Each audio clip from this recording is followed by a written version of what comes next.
Bertemu lagi dengan saya dalam talk show Mata-Mata. Tepuk tangan dulu dong. Perkenalkan, saya sebagai host di sini. Nama saya Nea Elisa Putri. Di samping saya ada narasumber kita, yaitu Ibu Lisa Endang Yawati. Kemudian ada moderator kita, yaitu Bapak Idan Firdiansyah. Kemudian ada Ibu Andrea sebagai Ibu Dokter, dan Ibu Bella Mustika sebagai Ibu Operator, dan Ibu Deis Nurhayati sebagai dokumentasi, dan pionir kita yaitu Ibu Adinda. Beri tepuk tangan lagi dong. Baiklah, perkenalannya sampai di sini dulu. Kita lanjutkan ke dalam topik talk show ini, yaitu inovasi dalam pembelajaran mendalam. Tepuk tangan lagi. Sebelum kita mulai acara ini, ada sebuah pantun. Pantunnya cakep. Pergi ke pasar membeli ikan. Cakep. Lalu kemas pakai bungkusan. Cakep. Pembelajaran dilakukan untuk hasilkan 8 profil lulusan. Terima kasih. Marilah kita lanjutkan acara selanjutnya, yaitu paparan tentang inovasi dalam pembelajaran mendalam. Terima kasih kepada host yang telah memberikan waktunya. Ya. Selamat pagi untuk rekan-rekan audiens ya. Di kesempatan ini kita akan memberikan paparan tentang talk show, yaitu yang bertemakan tentang inovasi dalam pembelajaran mendalam. Ya. Telah hadir di sisi kami yaitu Ibu Lisa Endang Yawati SPT. Ya. Selamat datang Ibu. Terima kasih Bapak. Ya, untuk audiens sekalian ya, ada beberapa pertanyaan ya dalam kesempatan ini di talkshow ini. Ya, sebelumnya sebelum pertanyaan saya ingin bertanya dulu ya, sebagai host supaya chemistry kita bisa dapat dulu. Tolong Ibu paparkan ya biodata di mata Ibu mengajar dulu sebelum. Baik, terima kasih Bapak Moderator Pak Indah. Perkenalkan, saya Lisa Endang Yawati. Untuk kode kerja saya di SDIT Amelia Arusna. Untuk mengajar, alhamdulillah baru sekarang tahun menginjak tahun ke-11 untuk mengajar 11 tahun ya Bu ya. Saya telah belajar yang lebih lama di sini. Alhamdulillah, untuk saat ini saya memegang kelas 4. Untuk sebelumnya saya pernah di kelas 6 dan sebelumnya saya pernah mengajar bahasa Inggris dulu. Baru masuk ke kelas. Jadi kurang lebih sudah belasan tahun ya Bu yang mengajar. Ada keluh kesah sebagai guru. Sebelum pertanyaan ini saya mau bertanya dulu nih, karena pengalaman saya ya Bu ya, ini sebagai guru kan mungkin di swasta, maaf itu ya swasta dan negeri mungkin ada perbedaan dari segi apa nih kalau misalkan di swasta? Perbedaan namanya.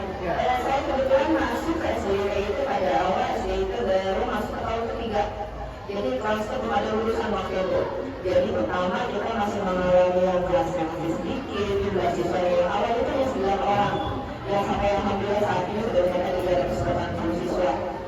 Ya, sehingga memang ya agak beragam dari yang mulainya awalnya siswanya sedikit, kemudian medianya juga betul-betul yang ada di sekolah, sampai akhirnya ya alhamdulillah berjalan juga banyak perjalanan. Berarti itu bisa ya untuk dari pertama ya? Ya awal Sampai sekarang SD-nya sudah bisa dan mempunyai peserta didik ya lumayan bisa ya. Dari swasta itu kan susah ya Bu ya untuk mencari siswa itu, tapi saya pribadi cukup hebat dengan SDIT ya dari berbagai wilayah ya. Nah mungkin itu saja pengenalan saya ya untuk lebih dekatnya. Nah, kita ke pertanyaan Ibu Pak, ini pertanyaannya bisa dijelaskan terlebih dahulu apa sebenarnya yang dimaksud dengan pembelajaran mendalam dan mengapa hal ini seperti diterapkan di sekolah dasar? Baik, terima kasih Pak Edo untuk pertanyaannya. Pembelajaran mendalam, intinya yang saya tangkap, yang alhamdulillah kita diikutkan dalam pelatihan ini ya. Jadi pembelajaran mendalam ini adalah belajar yang tidak hanya menekankan kepada hasil, tapi lebih kepada prosesnya. Ada intinya adalah bukan bagaimana nanti kita meraih hasilnya, tapi bagaimana kita menjalani prosesnya, bagaimana pengalaman belajarnya, sehingga itu pembelajaran semakin bermakna untuk anak. Jadi anak-anak tidak hanya diajar hafalin aja, tapi juga berpikir kritis, menganalisa masalah, mencoba mencari solusi, menjalani proses, dan menghadapi satu masalah itu seperti apa. Itu sih yang saya tangkap untuk pembelajaran mendalam yang sangat penting untuk saat ini ya, pembelajaran mendalam ini. Dan kenapa anak SD itu perlu? Karena dasarnya itu semua di pendidikan dasar dulu. Saya rasa kalau di pendidikan dasar kita sudah menyiapkan anak-anak dengan baik, aku coba dulu, nanti bagaimana hasilnya, punya berpikir kritis, punya mata yang kuat, dan belajar yang benar, nanti belajar benar di kuliahnya, mereka sudah terbentuk gitu. Makanya menurut saya pembelajaran mendalam itu sangat mengapresiasi kita sekolah dasar. Itu yang saya. Ya, jadi intinya Bu ya, karena di sekolah dasar ada akal itu ya Bu, dari nanti dia akan lebih dewasa, bagaimana anak itu bisa bertahan atau kuat dari awalnya, itu sekali itu. Ya, nah untuk pertanyaan kedua, lalu bagaimana inovasi dapat diterapkan dalam pembelajaran mendalam tersebut? Inovasinya. Baik, inovasinya itu maksudnya kan hal-hal baru. Saya rasa teman-teman di sini banyak yang pengalaman belajar yang baru lebih banyak dari saya. Tapi inovasi itu kita harus kita lakukan walaupun dalam skala kecil. Setidaknya dengan mau yang kita berubah dari yang awal kita itu saja, dengan akhirnya kita mencoba untuk hal baru, mencoba gayanya mungkinnya ada metode pembelajaran berbagai seni seperti itu adalah satu inovasi di mana di sini anak-anak sudah bisa belajar kita juga nanti contoh mungkin yang saya kerjakan kemarin untuk tugas kerja saya adalah tentang berbagai kerja. Kalau dari teks dari menghafal beberapa mungkin bisa, tapi kadang mereka masih belum juga mencari masih ada yang bilang ibu dari air kepada itu memadat ya, memadat kemudian masih ada yang tidak seperti itu. Tapi pada saat saya mencoba melakukan inovasi kita jalan-jalan kalau dengan anak-anak mereka juga berhenti mereka berhasil. Oh iya mencair, oh yang SDR mencair namanya, oh yang ada itu menunda ada lewat namanya. Mungkin itu yang saya coba inovasi, saya rasa sangat diperlukan kalau pembelajaran anak-anak. Terus sekali, jadi begini ya Bu ya, anak itu perlu inovasi atau hal yang baru gitu ya Bu. Jadi keinginan tahuan anak itu bagaimana seperti Ibu yang barusan jawab atau paparkan, bagaimana es itu bisa membeku betul, karena anak SD itu maaf ya Bu, dia ini ingin segala tahu ya Bu, dari hal yang terkecil sampai hal yang terbesar. Terus dia untuk selanjutnya Ibu ya, bagaimana ini Bu ya, ada hal yang menarik sekali, tapi tentu setiap inovasi punya tantangan tersendiri. Apa tantangan terbesar dalam menerapkan pembelajaran mendalam di kelas dasar? Tantangan terbesarnya Ya. awalnya berarti kita dari gurunya dulu. Betul. Mau tidak kita untuk mencoba hal-hal baru. Ya. Kita sudah terbiasa untuk membaca teksnya, tapi apa yang harus kita lakukan? Kita harus mau berinovasi, harus seperti apa nih agar anak-anak bisa lebih paham lagi. Jadi dari kitanya dulu, tapi dari kita pun ada keterbatasan waktunya juga. Dengan 2 JP kita bisa dapat apa nih? Jadi kita harus berpikir kreatif juga nih sebagai gurunya. Kemudian juga kita harus memperhatikannya tantangannya perbedaan kemampuan murid. Ada memang murid yang motoriknya oh bagus cepat, ada juga anak yang teks habis gitu, jadi oh harus begini harus begini harus begini. Itulah jadi tantangan yang harus kita hadapi ya. Tapi di sini juga kita harus bisa mengajak kelas agar bisa hidup. Dan tantangannya memang balik lagi kita sebagai gurunya, kita sebagai fasilitatornya, bagaimana kita mengajak anak-anak ini supaya bisa hidup di dalam kelas biar mereka paham. Nggak apa-apa kok salah, tapi kita belajar. Dari salah kita tahu, oh tadi aku salah jawab nih, tapi ternyata setelah aku lihat, oh salah, ternyata jawabannya harusnya ini adalah menyuplin. Tapi kan dari tes kita lihat hasilnya, oh kayak begini, nggak apa-apa. Kita juga tantangan kita juga bisa bersabar ya, karena tidak semua anak memang mampu yang langsung paham, itu paling balik lagi kita sebagai gurunya. Itu untuk kelas bawah nih. Ya. Saya ada rekan ya Bu ya. Untuk kelas atas, misalkan kelas 6 Ibu, kadang-kadang kelas 6 itu butuh curhatan. Nah, curhatan yang mungkin di rumahnya dia tidak berani. Dia beraninya kepada guru. Apa tanggapan apakah Ibu di kelas, misalkan Ibu mengajar di kelas atas, bisa menangani atau bisa merangkul anak-anak yang tingkatannya kelas 6 yang udah tinggi? Sedikit pengalaman mungkin. Betul. Alhamdulillah kebetulan saya 4 tahun memegang kelas 6. Iya. Jadi untuk anak-anak kelas 6 ini kita memang harus bertindak, bisa jadi ibunya, Betul. bisa jadi temannya, Iya. kemudian kadang bisa juga jadi kakaknya. Iya. Karena ada satu masa mereka ingin ceritanya, kita hanya sebetulnya anak itu hanya ingin didengarkan. Pada saat pembelajaran itu kan aku nggak ngerti, oh gitu. Jadi kita sebetulnya mengajak mereka untuk berpikir sendiri, mencari solusi. Tapi dengan mereka mau berbicara dengan kita, ya kita juga harus bisa mengantarkan alurnya sampai mereka menemukan jawabannya dan akhirnya mendampingi juga. Kemudian kita sebagai guru, kalau misalkan guru manapun ya, kelas bawah atau kelas atas, kita harus melek teknologi. Mau tidak mau, tadi saya tidak suka TikTok. Apaan sih TikTok? Kenapa harus tahu TikTok? Ternyata setelah tahu, oh anak-anak ngomong ini pasti ini. Mau tidak mau kita harus paham yang istilah-istilah game. Mau si push rank, ya udah kita di kelas ini aja. Kita push rank yuk. Ada push rank nilai kayak gitu. Jadi pakai istilah-istilah yang mereka paham. Jadi kita terapkannya di kelas. Ya mau nggak mau, ya itu mungkin awet muda sih Pak ya. Kita jadi belajar kayak anak-anak lagi. Itu sih mungkin yang saya coba terapkan kalau untuk diri saya. Ya betul sekali ya Bu ya.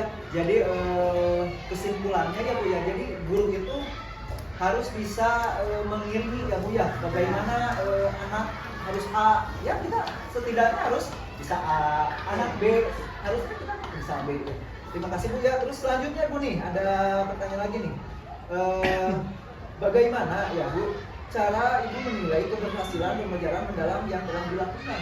Baik, kalau untuk penilaian, Betul. penilaian itu kan ada 3 jenis asesmen ya. Iya. Untuk asesmen yang pertama adalah asesmen fun learning Iya. yang saya terapkan untuk mengamati prosesnya kerja kelompoknya seperti Iya. apa selama proses pembelajaran. Kemudian learning, memberikan mereka ruang refleksi untuk mengetahui apa sih yang jadi kekurangan, apa sih yang jadi kelebihan, apa yang harus diperbaiki.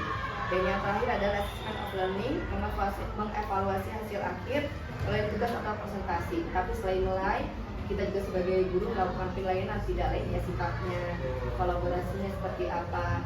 Karena kembali ke hasil akhir bukan hanya angka yang kita lihat, bagaimana kita membentuk anak itu.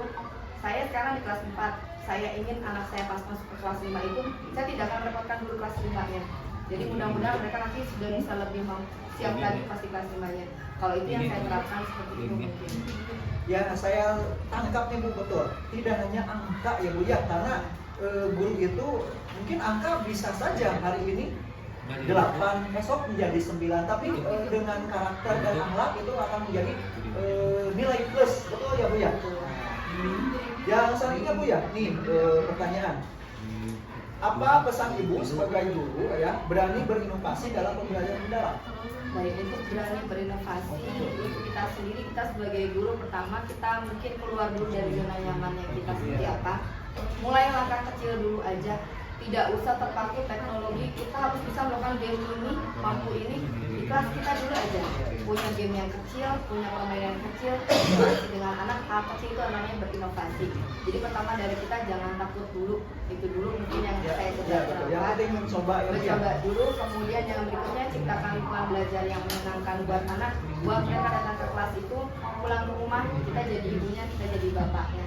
Kemudian yang terakhir balik lagi, kalau untuk saya ini adalah kalau belajar itu nggak cuma hafal, nggak cuma dengan angka, tapi dengan mereka mau belajar menjalani proses, belajar berani untuk salah, tapi belajar memperbaiki, itu adalah pengalaman belajar yang bermakna.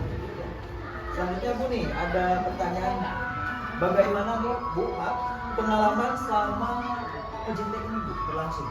Selama dari bulan kurang lebih Agustus ya Bu sampai kita sekarang di akhir di bulan November ini.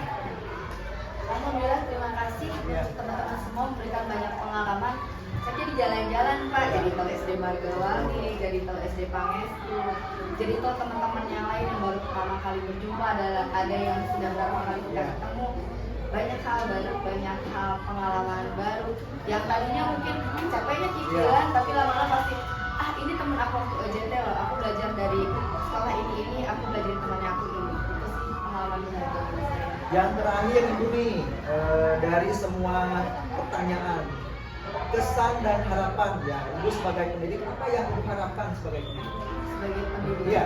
kalau sebagai pendidik, harapan saya sebetulnya hanya ingin anak-anak saya nanti, tidak hanya anak SD, mungkin anak-anak murid saya, mereka bisa meraih apa yang mereka cita-citakan. Yang khususnya jadi anak yang soleh, yang soleh. Tapi apa yang coba kita siapkan sekarang, walaupun di sekolah dasar itu bermakna buat mereka untuk mereka hidup tegak berdiri di depannya nanti pas sudah dewasa aja. Ya, betul Bu, karena pengalaman waktu ini pribadi saya, karena pengalaman yang tersimpan mungkin di otak saya itu waktu SD Bu. Karena SD itu waktunya panjang 6 tahun ya Bu ya. Nah, terima kasih, ada pertanyaan dari audiens. Oh siapa?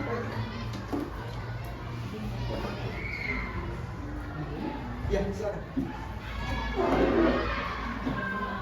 Terima kasih Bapak moderator dan juga Ibu Rosa yang sudah begitu hebat ya memaparkan sedikit tugasnya tentang inovasi dalam budaya mendalam. Yang ingin saya tanyakan Bu Rosa, inovasi seperti apa yang harus kita lakukan dalam kelas untuk membangkitkan minat dan juga fokus siswa saat belajar. Inovasi seperti apa yang harus diterapkan? Balik lagi mungkin yang pertama ya kayak kita perhatikan dulu kebutuhan belajar murid itu seperti apa. Jadi kita menyiapkannya apa, misalkan ternyata anak-anak itu suka sekali nonton TV, suka sekali melihat Upin-Ipin. Dari Upin-Ipin kita bisa bilang nih, yuk kita belajar mencari informasi. Nah, misalkan itu. Jadi kembali lagi kita pintar-pintarnya kita untuk melihat kebutuhan belajar anak seperti apa, itu membagi kita untuk berpikir lebih kreatifnya mungkin nanti ke depannya seperti apa untuk diterapkan ke dalam kelas. Yang bisa saya sampaikan. Sesuaikan dengan Ya, kita sudah belajar. terima kasih. Ya, terima kasih. Tepuk tangan untuk Pak Ike yang sudah memberi pertanyaan. Ada tanggapannya? Ya, silakan. Ibu.